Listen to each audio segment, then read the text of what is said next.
తెల్ల చీర కళ్ళ కాటుక ఎర్ర బొట్టు, తెల్ల చీర కళ్ళ కాటుక ఎర్ర బొట్టు పెట్టుకుని వచ్చింది కృష్ణమ్మ.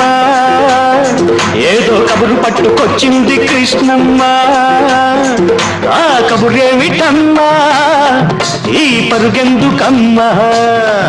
ఆ కబురేమిటమ్మా, ఈ పరుగెందుకమ్మా?